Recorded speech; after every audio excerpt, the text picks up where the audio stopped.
আজকের বাড়িতে কেউ নেই, আমি আর সোনামা ছাড়া। হ্যালো এভরিওয়ান, গুড মর্নিং সবাইকে। আমার আরও একটি নতুন ব্লগে অনেক অনেক ওয়েলকাম তোমাদের সবাইকে। সকাল সকাল স্নানটা সেরে নিয়ে এসি, তারপরে ফুল তুলতে চলে এলাম। আজকে আমি ধূপ দেব, মা ধূপ দিয়ে যায়নি, মা গেছে হচ্ছে অন্য একটা জায়গায় কাজের, নিজের কাজের জন্য। সোনামার পাপাও গেছে, সোনামার মামাও গেছে, আর সোনামার দাদু তো বাড়িতে নেই। যাই হোক, এদিকে হচ্ছে ধূপ দেওয়াটা কমপ্লিট করলাম।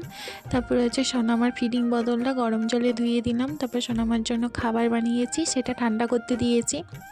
আর ওদিকে অনেক জামা কাপড় ধোয়া ছিল, মা ধুয়ে দিয়ে চলে গেছিলো, আমি মিলতে চলে এসেছি ছাদে। আর আজকে সকাল থেকেই রোদের দেখা নেই, আজকের বেশ মেঘলা মেঘলা হয়ে আছে। জানি না কখন রোদ উঠবে, বলতে পারবো না। যাই হোক, এদিকে হচ্ছে জামা কাপড়গুলো মিলিয়ে দিয়ে নিচে চলে গিয়েছিলাম।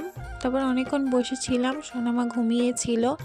আর সোনামার এখন একটা অভ্যেস হয়েছে, সকাল সকাল ঘুম থেকে উঠবে, কিন্তু খাওয়া দাওয়ার পর ও আবার ঘুমিয়ে যাবে। এখন বাজে প্রায় 7টা, আর এদিকে আমার সমস্ত কাজ হচ্ছে প্রায় কমপ্লিট হয়ে গেছে। সকালে যা যা কাজ থাকে, ওই মা ঘরটা মুছে দিয়ে গেছিলো না, ওই জন্য তাড়াতাড়ি তাড়াতাড়ি করে হয়ে গেছে। আর এদিকে হচ্ছে দেখো, নিজের জন্য চা বানিয়ে নিয়েছি, ভেবেছিলাম যে চা খাবো না, কিন্তু তাও মন হলো খেতে, এদিকে খেলাম। আর এদিকে হচ্ছে সোনামার জন্য খাবারটা বসিয়ে দিয়েছি, আর সোনামাকে তো খাইয়ে দিয়েছিলাম তার আগে, ওই জন্য ও আবার ঘুমিয়ে গেছে। আর সোনামার জন্যই শুধু খাবারটা তৈরি করব, নিজের জন্য আর করব না। আজকে সত্যি রান্না করতে ইচ্ছে করছিল না, একার মাপে কী রান্না করব, তাই বাইরে থেকে বিরিয়ানি নিয়ে চলে এসেছিলাম, ওটাই খাওয়া দাওয়া করব।